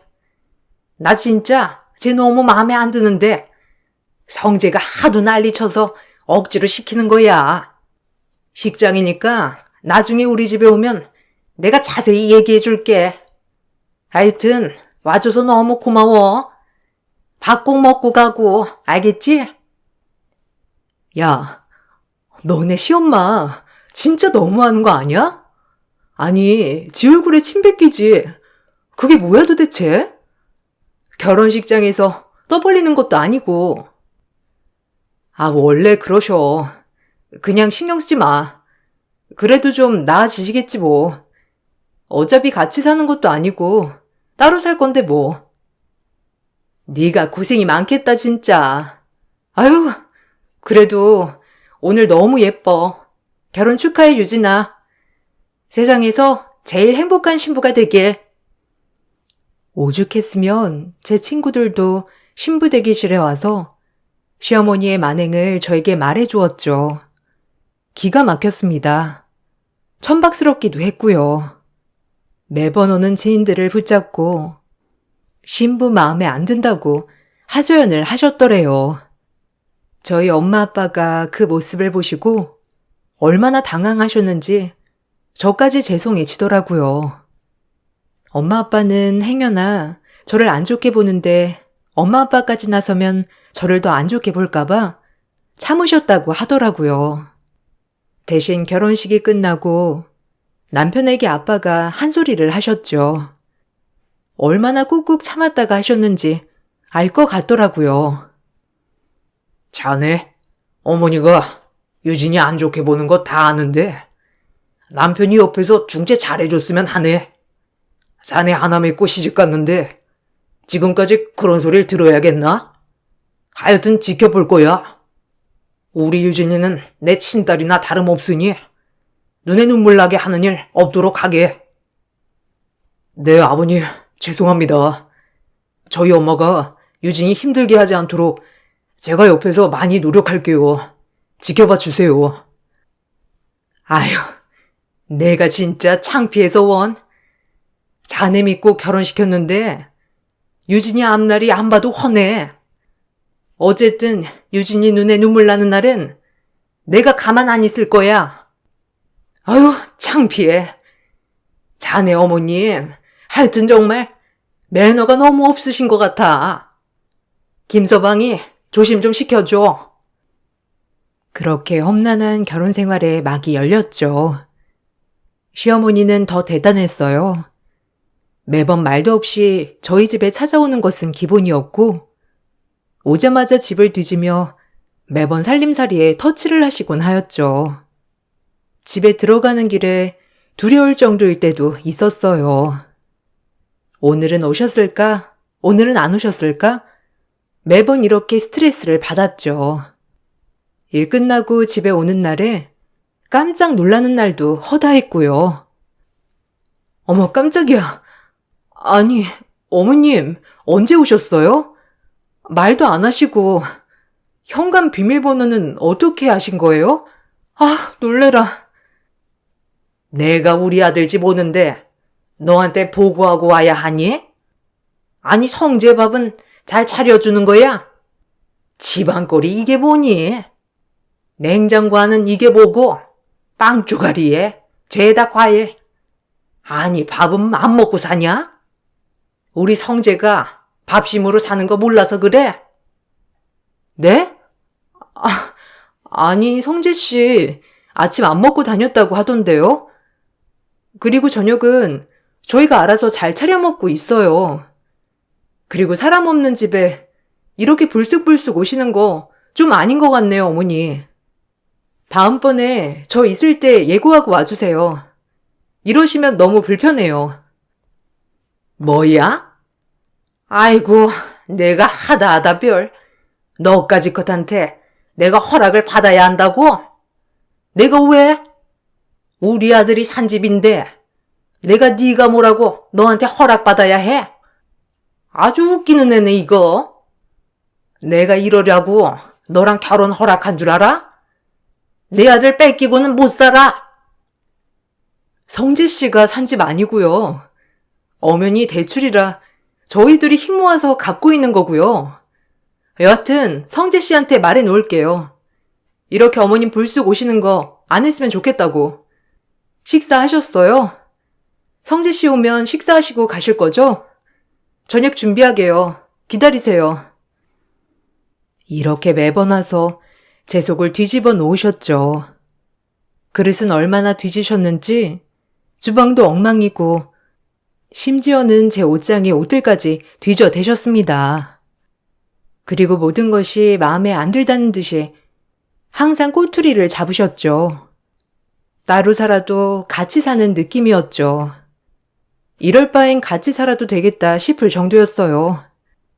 그리고 묘하게 그릇 위치나 옷 위치도 마음대로 바꿔 놓으셨어요. 정말 기가 찼죠. 어머니, 제 옷장도 뒤지신 거예요? 너무 하신 거 아니에요? 제가 어머님 물건에 손대면 기분 안 좋으실 거 아니에요? 뭐야? 그래, 내가 뒤져봤다. 옷 꼬락서니 하고는 천박해가지고 그걸 옷이라고 걸쳐 입고 다니냐? 하도 기가 막혀서 들춰본 건데 시애미가 옷 좀 뒤져봤기로써니 눈을 동그랗게 뜨고 대들어. 이게 어디서 배워먹은 버르장머리야? 하긴 배울 때가 있어야 배우지. 지업이 집 나가고 아빠 죽고 저렇게 사연 있는 애를 왜 하필 성재가 커둬가지고. 아유, 지겨워. 너무하세요. 어떻게 제 아픔을 그렇게 아무렇지 않게 들춰내실 수 있으세요? 어머니, 정말 너무하시네요. 너무는 네가 너무하지. 뻔뻔하게 우리 집에 시집 오길 어딜 와? 성재가 죽고 못 살았어도 결혼하지 말았어야지.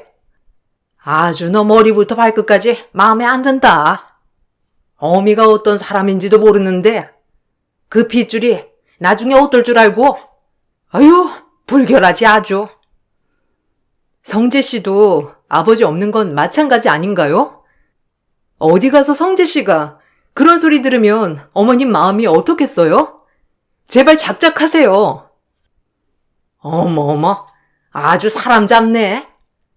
아주 버르장머리 없는 년. 무섭다, 무서워. 나중엔 아주 한 대 치겠다. 왜? 지금 쳐봐. 매번 아픈 곳만 찔러드는 어머님의 말에 눈물을 안 흘리는 날이 없었어요. 일주일에 두세 번은 저렇게 집에 불쑥 오셔놓고 제 마음을 쑤시고 가셨습니다. 남편이 어머님께 아무리 화를 내봐도 어머님은 작정한 듯이 매번 찾아오셨죠. 아주 미치는 줄 알았어요. 사는 게 아니었죠. 이러다 남편이랑 이혼할 수도 있겠다 싶을 정도였어요. 그 정도로 매번이 스트레스 받는 나날이었죠. 엄마, 자꾸 그러면 저희 비밀번호 바꿀 거예요. 저희가 갈 테니까 집에 말도 없이 오지 마세요. 요즘 세상이 어떤 세상인데 시어머니가 집문을 따고 들어와요. 그리고 유진이한테 뭐라고 하셨길래 엄마만 왔다 가면 그렇게 우는 거예요. 네? 어머. 너 성재 맞니? 아주 여우한테 놀아나더니 지금 엄마한테 바락바락 대드는 거야? 아휴, 기가 막혀. 엄마가 이러면 제가 더 힘들어져요. 왜 그걸 몰라요? 네? 아빠 없이 엄마가 홀로 저 힘들게 키워준 건 다 알고 고마운데요. 제발 유진이 좀 내버려 둬요. 유진이가 저렇게 힘들어하니까 제가 괜히 죄인 된 것 같고 그러잖아요. 부탁드릴게요. 네가 왜 죄인이야? 떳떳한데. 자기가 죄인이지? 엄마도 도망가고 팔자가 얼마나 세다는 거야? 아유, 무서워. 제가 나한테 얼마나 말대꾸를 하는 줄 알고나 그러는 거야? 나를 이제 치겠더라니까. 그런데도 네가 제 편만 드는 거야? 너도 참 변했다 아주.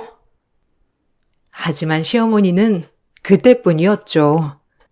남편이 한 번씩 이따금 뭐라고 할 때마다 잠시 나아진 듯 하더니 또 반복이 되었어요.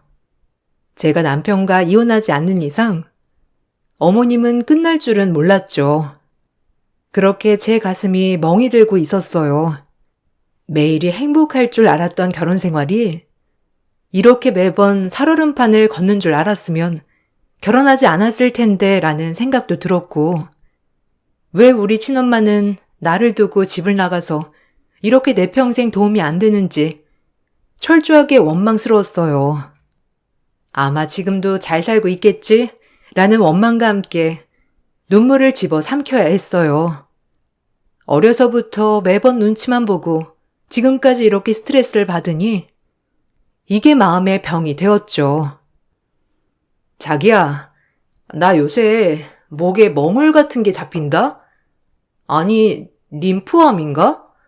뭔가 몸이 안 좋은 것 같기도 하고 무섭네. 당장 병원 가봐야 하는 거 아니야? 내가 일 빼고 같이 가줄까? 그러게, 요새 살도 많이 빠지고, 아휴, 우리 엄마 때문이지 뭐. 아니라고는 못하겠네. 일단 오늘 반차 쓰고라도 가보든지 해야겠다. 끝나면 병원 문 닫으니 일단 자기는 신경 쓰지 마. 어떻게 신경을 안 써? 내가 같이 가줄게. 오늘 반차 쓸 거야? 그럼 나도 주방장한테 가게 맡기고 시간 맞춰 자기 시청으로 갈게. 그렇게 남편과 약속을 하고 일이 끝나자마자 병원에 갔어요. 이것저것 초음파를 보던 병원 의사 선생님께서 저에게 말씀하셨죠. 그 말은 청정병력과도 같은 말이었습니다. 얼마나 놀랬던지 내가 병을 키웠다는 생각과 함께 눈앞이 아득했죠. 일단 소견서 하나 써줄 테니 큰 병원으로 가보는 게 좋겠어요. 아무래도 종양 같긴 한데 위치가 갑상선이라 조직검사해 보는 게 좋겠어요. 오늘 소견서 써드릴 테니 이 병원으로 가보세요. 여기가 갑상선이랑 유방 쪽은 잘 보기로 소문난 병원이거든요. 네? 소견서요? 아, 그럼 혹시 암일 수도 있다는 말이신가요? 괜찮으니까 말씀해 주세요. 갑상선 암이라는 거죠? 정확한 건 뭐 조직 검사를 해봐야 하겠지만 모양이 악성 같기도 하네요. 일단 소견서는 써드릴게요. 정확한 거 아니니까 진정하시고요. 그렇게 소견서를 받고 큰 병원으로 전 전원되었죠. 그러고 나서 확인한 결과 역시나 갑상선암이 맞았어요. 아무리 갑상선암이 착한 암이라고 하지만 청천벽력 같더라고요. 젊은 나이에 암이라니. 그리고 얼마나 스트레스를 받았으면 암에 걸렸을까라고 생각하니 모든 게 다 원망스러웠습니다. 아무리 큰엄마, 큰아빠에게 사랑을 많이 받고 자랐다지만 늘 엄마 없는 부재는 저에게 스트레스로 다가왔었고 막상 결혼해서도 늘 이 문제로 구박을 받으니 제 마음이 편할 날이 없었죠. 전 그렇게 수술 약속을 잡았고 하필 명절의 빨간 날과 겹치게 되었죠. 가장 먼저 수술을 받을 수 있는 날이 그날밖에 없어서요. 갑상선 암이라니? 이게 다 우리 엄마 때문이야, 그치? 미안해. 어떻게 얼마나 스트레스를 받았으면 암에 걸려, 어? 내가 진짜 너 볼 면목이 없다. 얼마나 힘들었어. 미안해 정말. 그래도 항암 치료도 안 해도 된다고 하고 수술만 하면 된다고 하니까 조금만 힘내, 어? 내가 꼭 네 옆에서 회복할 수 있도록 도와줄게. 유진아, 진짜 나 만나서 네가 마음고생이 많다. 아니야.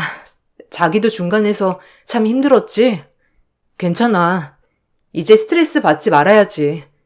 다 이게 내가 스트레스를 풀지 못해 쌓아온 마음의 병인걸. 어머님뿐만 아니라 어려서부터 늘 그랬어 나는. 매번 눈치 보고 주눅 들고 스트레스 받고 마음의 병이 된 거지 뭐. 엄마 아빠는 제가 암에 걸렸다는 소식을 듣자마자 병원으로 달려오셨고 엄마는 목 놓아 우셨어요. 그리고 아빠조차도 눈물을 훔치셨죠. 가장 아픈 손가락인 딸이 이렇게 암까지 걸리니 부모님 마음에 대못을 박은 거나 마찬가지였어요. 아니, 얼마나 마음의 병이 많으면 암에 걸려 이거사. 나보고 어떻게 살라고, 어? 네가 이렇게 아프면 내 마음이 편하냐? 아유, 불쌍한 것. 평생을 그냥 어려서부터 눈치만 보고. 미안해, 엄마가. 널 더 신경 썼어야 했는데 내가 너네 아빠를 어떻게 보니? 아니야. 엄마가 날 얼마나 아껴서 키웠는데 왜 그런 말 해? 나 속상하게. 엄마 아빠는 진짜 최선을 다해서 나 키워줬잖아. 그래도 살도 이렇게나 빠지고, 아휴. 수술하고 엄마 집에 들어와서 좀 몸보신 좀 하고 가야겠다. 김서방, 수술하고 나면 유진이 내가 좀 데리고 있을게. 그래도 괜찮지? 데리고 가서 몸보신 좀 시키고 푹 쉬게 해야지. 아, 너 휴직계도 냈지? 휴직계 냈어. 그래도 공무원 사회가 이런 건 다 잘 되어 있잖아. 걱정 마, 엄마. 아휴, 갑상선은 착한 암이래잖아. 착한 암이 어디 있어? 힘든 건 마찬가지지. 그런 소리 말고 푹 쉬어. 넌 네 마음만 추슬러, 알겠지? 아휴, 내가 진짜 못 살아. 그렇게 엄마의 마음을 다독여주고 저는 입원 수속을 받았어요. 그리고 수술할 준비를 하였죠. 태어나서 난생 처음 하는 수술이라 긴장도 많이 되었지만 이렇게 온 가족이 모여 걱정을 해주니 그래도 마음을 잘 추스를 수 있었어요. 그리고 막상 수술을 하려고 생각하니 정말 주마등처럼 모든 것들이 지나쳐 가더군요. 날 버린 엄마, 그리고 돌아가신 아빠, 어렸을 때 추억까지도요. 그렇게 입원을 하고 수술을 하였어요. 수술은 생각보다 일찍 끝이 났고, 전 회복하러 입원실로 이동했어요. 그리고 막상 이렇게 병실에 누워있으니 별의별 생각이 다 들더라고요. 명절날이 되어 그래도 수술 때문에 들러보지 못한 시댁에 마음이 쓰였어요. 아니나 다를까 시어머니는 제가 병원에 있다는데도 불구하고 기어코 남편 차를 타고 병원에 들르셨죠.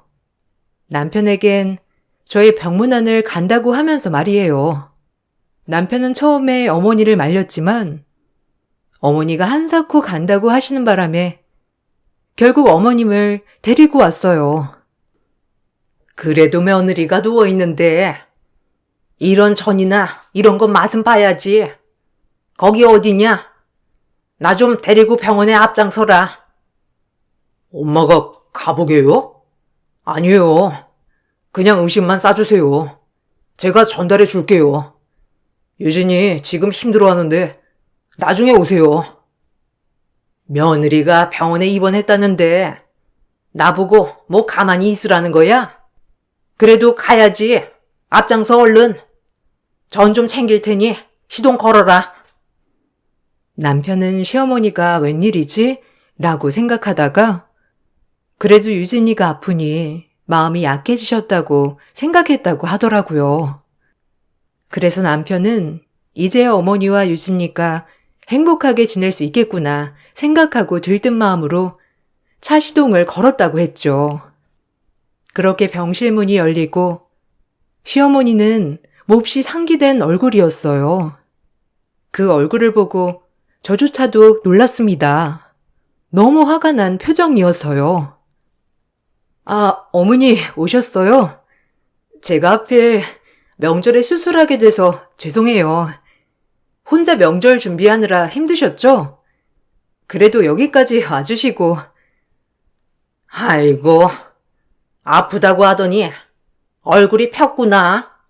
내 아들 돈으로 이렇게 1인실에서 발자 좋다 아주. 처음부터 끝까지 마음에 안 들어.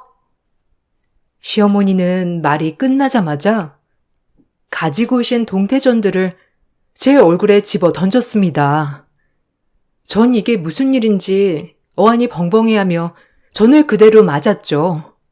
남편은 그 모습을 보고 어머님한테 소리를 질렀고 전 망연자실했어요. 암수술한 며느리에게 전 귀싸대기라니요. 엄마, 미쳤어요? 도대체 뭐 하는 거예요? 유진이 걱정된다면서 지금 이렇게 속 뒤집어 놓으시려고 오신 거예요? 넌 닥쳐. 아주 마음에 안 든다 하니까 마음에 안 드는 짓만 하고 있어. 네가 뭘 그렇게 스트레스를 받았다고 유난이야? 뭐라고? 이 아줌마가 진짜 미쳤네. 당신 진짜 미쳤어? 지금 나한테 전 던진 거야?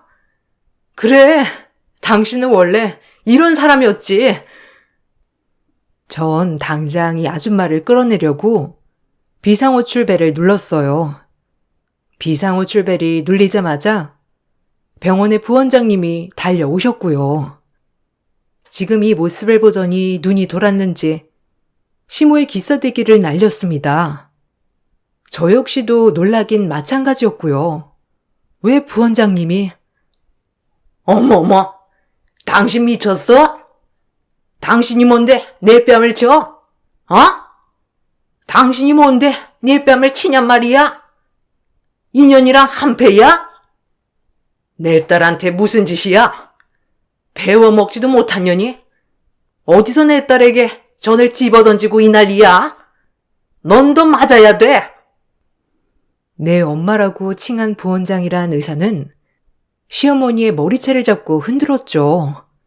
전 너무 어안이 벙벙했어요. 시어머니도 제 친엄마라는 반응에 당황하여 그대로 머리채를 잡혀주었죠. 그리고 한참 그렇게 푸닥거리를 하고 나서 부원장 선생님 입에서 나온 말은 저를 아주 놀라게 했습니다. 제 남편도 아주 놀랐고요. 저조차도 놀라서 이게 무슨 일인가 싶었어요. 그리고 물었죠. 무슨 말이에요? 내 딸이라니? 지금 당신 입에서 나온 말이 무슨 말이죠? 아니, 그게 말이 되는 소리인가? 어떻게 된 거예요? 미안하다, 유진아. 너 환자로 올 때 처음엔 긴가민가 했어. 근데 너네 큰엄마, 큰아빠 얼굴을 보니 알겠더라. 내 딸이 우리 병원에 입원을 했다는 것을. 그리고 어떻게 말을 할까 계속 지켜봤어. 우리 딸이 갑상선 암이라니 너무 속상했기도 하고, 너희 아빠와 이혼하고 집 나가던 날 우리 유진이가 3살밖에 안 됐었지. 미안해. 도저히 아빠랑은 살 수가 없었어. 매일 술만 먹고 일도 하지 않는 너희 아빠와 갈라서게 되고, 아무것도 없는 내가 의사가 되기까지 이 많은 시간이 걸렸단다. 나중에는 널 찾고 싶어도 차마 용기가 나지 않았어. 초등학교 때 몰래 학교 가서 네 모습을 보기도 하고 그랬는데 미안해. 엄마 용서해 주겠니? 어안이 벙벙했죠. 친엄마라니, 아니 친엄마가 의사였다니 너무 혼란스러웠죠. 그리고 시어머니는 저희 친엄마가 이 큰 병원 부원장이라고 들으니 태도가 돌변했어요. 뺨까지 맞아놓고 말이죠. 아주 우스웠습니다. 그 점에선 아주 고소했어요. 아니, 그럼 당신이 우리 유진이 친엄마인가요? 아유, 어쩐지 가끔 유진이가 고급져 보일 때가 있던데. 그럼 그게 다 의사 핏줄을 물려받아서 그런 거군요. 전 유진이 시엠이에요. 뭔가 오해가 있으신 것 같은데 제 말 좀 먼저 들으시고, 다 오해이니 진정하시고 제 말 좀 들어보세요. 저는 유진이가 혹시라도 명절을 잊은 게 아닌가 싶어서 그런 거랍니다, 의사 선생님. 당신이 시어머니라고? 내가 유진이 남편이랑 하는 얘기도 다 들었어. 엄마 없다고 얼마나 얘를 쥐잡듯이 잡았던 거야? 아휴, 미안하다, 유진아. 내가 네 엄마야. 많이 놀랐지? 내가 환자 차트를 보고 얼마나 놀랐는지, 그 유진이 맞는지. 아니, 내가 뭘 또 얼마나 잡았다고 그래요? 아휴, 웃겨 진짜. 의사라고 내가 좀 고상하게 봐주려고 했더니 안 되겠네. 그리고 내가 얘랑 우리 아들 결혼시킨 거 보면 몰라요? 며느리라고 생각했으니 결혼시킨 거지, 안 그래요? 그러니까 오해 마시고. 또 맞고 싶어 환장했니? 넌 이 병원에서 출입 금지야, 알겠어? 여기에 이 사람 좀 끌어내요. 어디서 폰데 없어가지고. 엄마 맞는다고요? 어떻게 이런 일이. 전 당신이랑도 할 말 없어요. 그동안 제가 어떻게 살아왔는데. 그리고 어머님도 좀 가만히 있으세요. 어머님이 지금 이런 말 할 때가 아니지 않나요? 저한테 어떻게 대하셨는데요? 늘 항상 엄마 없다고, 본데 없다고, 불결하다고 하셨으면서 이제 와서 지금 그러는 거예요? 진짜 꼴 같지도 않네요. 둘 다 나가주세요. 저 정말 지금 혼란스러우니까. 엄마, 나가. 지금 이게 뭐 하는 짓이야? 아픈 사람 병실에 와서. 진짜. 엄마 정말 가지가지 한다. 죄송해요. 미안해, 유진아. 유진아, 정말 미안해. 엄마가 중간중간 큰아빠네한테 연락도 하고 너 찾으려고 얼마나 노력을 했는데, 그땐 엄마가 능력이 너무 없어서 널 데리고 오지 못했어. 큰아빠네가 널 키우는 게 너한테도 환경적으로 나을 것 같았고. 근데 후회했어. 엄마가 이제 너 하고 싶은 거 하고 살게 해줄게. 미안하다. 정말 엄마를 용서해 주겠니? 엄마도 널 잊은 적이 단 한 번도 없어. 아니, 무슨 소리를 그렇게 섭섭하게 하니, 유진아? 우리 며느리가 친엄마를 찾다니. 진짜 감격스럽구나. 그리고 이 큰 병원의 부원장이라면 도대체 얼마나 성공했다는 거야? 진정들 좀 하시고 제 얘기 좀 들어보세요, 사돈. 이제 사돈이죠? 그렇게 날 구박할 땐 언제고. 이제 와서 친엄마가 이 큰 병원의 부원장이라니까. 왜? 눈이 돌아가요? 당신 같은 사람이 내 시어머니라는 게 진짜 부끄러워. 나가! 그리고 성재씨, 나 지금 말할게. 어머님이랑 나랑 둘 중 하나만 골라. 나 더 이상 어머니랑 만나고 싶지 않아. 저는 남편에게 그렇게 통보를 하고 이제 친엄마와의 관계를 마무리 지어야 할 것 같았어요. 친엄마는 저에게 애원했죠. 절 잊은 적이 단 한 번도 없다는 그 말이 얼마나 가슴이 아팠는지. 그리고 친엄마는 시어머니를 내쫓았어요. 남편도 너무 놀라서 더 이상 말이 없었고요. 그리고 그날 저와 친엄마는 못다한 이야기를 많이 나눴습니다. 혼자서 저를 데려오기 위해서 악자같이 공부한 나날들, 공부하며 아르바이트했던 날들 때문에 저를 돌볼 수 없었다는 얘기들, 그리고 지금이라도 꼭 엄마 노릇을 하고 싶다고도 했고요. 무엇보다 저에게 주고 싶어 돈을 버는 순간부터 지금까지 차곡차곡 모아놓은 돈을 저에게 주시더라고요. 자그마치 그 돈은 8억이었습니다. 남들에겐 큰 돈이 아닐 수도 있지만 그 돈보다도 친엄마의 저를 생각해줬다는 마음, 저를 잊지 않았다는 그 마음이 가슴을 울렸어요. 그리고 저를 키워주신 큰아빠와 큰엄마가 한달음에 달려오셨죠. 저를 키워주신 부모님에게 무릎을 꿇고 감사하다고 싹싹 비는 친엄마를 보니 만감이 교차했어요. 놀랐죠. 그리고 그런 엄마를, 큰엄마와 큰아빠는 그래도 제가 친엄마를 찾았다는 마음에 오히려 제 마음을 더 신경 써 주셨어요. 그리고 친엄마는 그냥 얼굴만이라도 보게 해달라고 저에게 말했어요. 늘 엄마가 그리웠던지라 절 버리지 않았다는 그 말에 마음이 얼마나 녹던지. 내가 그동안 엄마를 얼마나 보고 싶었는데, 큰엄마랑 큰아빠가 엄청 잘해주셨지만 그래도 친엄마가 날 버리고 갔다는 그 응어리, 그래도 이렇게 날 잊지 않고 찾아줘서 고마워요. 그리고 나 친딸처럼 키워줘서 고마워요, 큰아빠 큰엄마. 고맙습니다. 우리 딸 이렇게 훌륭하게 키워주셔서 저보다 더 훌륭한 부모님이세요. 고맙습니다, 아주버님, 형님. 그래도 유진이가 내 딸인 건 변함이 없고요. 그래도 유진이가 그렇게 그리워한 친엄마를 찾았으니 저는 그걸로 됐습니다. 그리고 병원에서 태어날 때까지 친엄마의 케어를 받았고 집으로 돌아오는 길 남편에게 다시 한번 말했죠. 이혼 아니면 시어머니와 손절. 남편은 주저없이 저를 선택하였고 그렇게 시어머니와의 연을 끊었어요. 아마 시어머니에겐 가장 큰 벌이 아닐까 싶어요. 시어머니는 남편이 연락도 없이 시어머니를 무시하자 저희 집에 찾아왔지만 문전박대를 하였고 비밀번호도 바꿔버렸죠.